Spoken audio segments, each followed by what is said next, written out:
Hi, Joe DiChiara CPA, founder and CEO of Bedrock Tax and Accounting Solutions. And I'm here today to explain to you in simple terms what tax preparation is.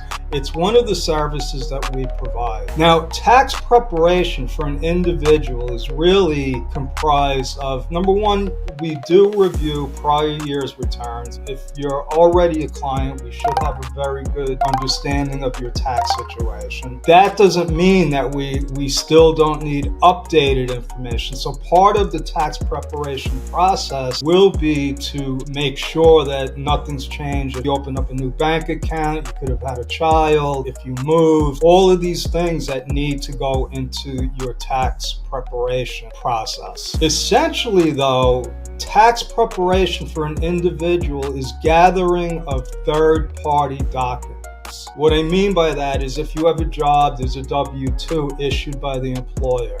If you have interest in dividends, those are 1099s issued by the financial institution. If you buy and sell securities, we're going to get a 1099 from the securities account.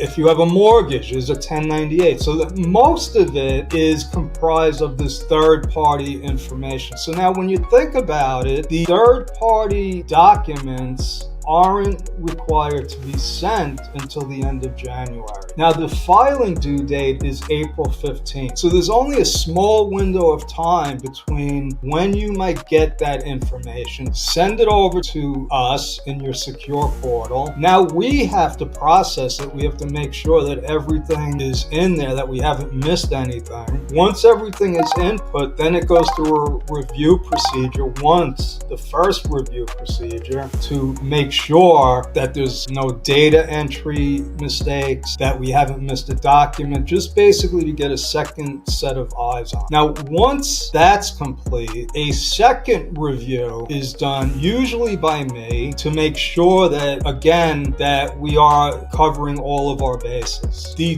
third and final review will be done by you, because once the return is processed, we ask that you review it for accuracy, make sure that it's okay with you approve it by signing off on the electronic filing authorization. Now, if you're a business, it's actually a lot less complicated, because for businesses, we're keeping track of your results of your operations, producing quarterly financial reports on a regular basis. And once the year is over, again, if you're the business owner, you're going to review the financials, you're going to approve them, and then essentially we take that financial information and enter it into our program. There is a bunch of other hoops we have to jump through, questions that you would never even get involved with, complicated tax questions that usually have no bearing on a small business's return. But that's essentially what tax preparation is. Now, tax planning is a whole nother animal, and I'm going to explain that in the next video. Thank you.